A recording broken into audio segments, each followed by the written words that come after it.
Black voters criticize Biden for pandering as support shifts to Trump. It's insulting. Black Americans are criticizing President Biden for pandering for votes as polls show many are ditching the Democratic Party and moving to supporting Trump. Blexit activist Madeline Brame explained on Watters Primetime that Biden's recent appeals to black voters have been racist and insulting. In his Philadelphia speech Wednesday, Biden touted his diverse administration and noted a number of his black colleagues and appointees, including Vice President Kamala Harris, Justice Ketanji Brown Jackson, and Defense Secretary Lloyd Austin. "And I appointed more black women to the federal circuit courts than every other president in American history combined. Every single president combined," Biden bragged. "They're trying to erase black history. We're going to write black history." First Lady Jill Biden warns The View we will lose all of our rights if Trump gets another SCOTUS judge. While his remarks were well received by the crowd, Brame had a different perspective.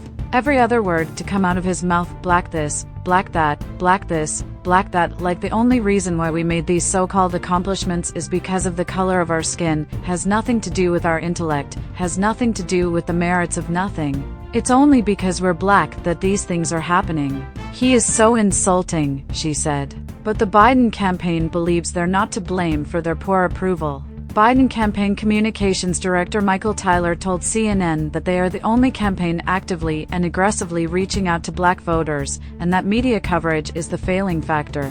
"We're operating in an incredibly fractured and fragmented media environment, and you still have a lot of young voters in particular who have not yet tuned into the presidential election," he said. CNN's own data guru Harry Enton warned the shift of black voter support from Biden to Trump could be deadly for the Democratic administration. He explained that Biden's support has gone from 81% to 70% and that Trump currently has double the black support as he did in 2020. "It's a huge alarm. It's spiraling, it's ambulance, it's police sirens, it's any alarm you can think of.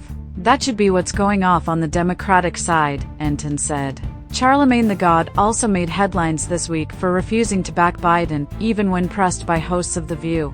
Charlemagne, who voted for and endorsed Biden in 2020, said he's focusing on issues this election cycle rather than candidates. "If I was President Joe Biden, and I was getting the backlash that I was getting from Morehouse students, I would have talked with them, not to them," Charlemagne told Fox and Friends co-host Brian Kilmeade. "I want to have a conversation with them, and I want to see what they're really frustrated about. I want to talk to them about the things that I know are bothering them." I think that would go way farther than what he did. And these kids are brilliant. Like these kids, they care about actual issues. He criticized Biden's entire campaign strategy on Gutfeld Wednesday and questioned whether the Biden-Harris ticket is strong enough to secure a second term. "They spend so much time telling America how bad Donald Trump is, but not enough time saying what they feel President Biden has done right," Charlemagne said. "Trump can say the wildest S. He's got all of these criminal charges. It shouldn't even seem like it's going to be close, but the fact that we don't know what's going to happen in November, that's what had me saying last year, hey, man, the Biden-Harris ticket, is that a winnable ticket? I think that's a fair question to ask," he added. Brame agreed that Biden's current play for the black vote is not working, arguing he is focused entirely on skin color. "The inflation has gone through the roof," she said. "There's no money to spend. There's money to pay rent. There's money to pay cell phone. There's money to pay your bills. There's no money left over, not even for food." Until Biden can address the issues hitting Americans the hardest, Brame argued his talking points won't fly. "It's insulting, all right? And it's disrespectful and everything based on the color of our skin. I don't think it's going to play with black people." Please like, share, and subscribe to our YouTube channel for getting latest update of United States, trending news and top stories about USA.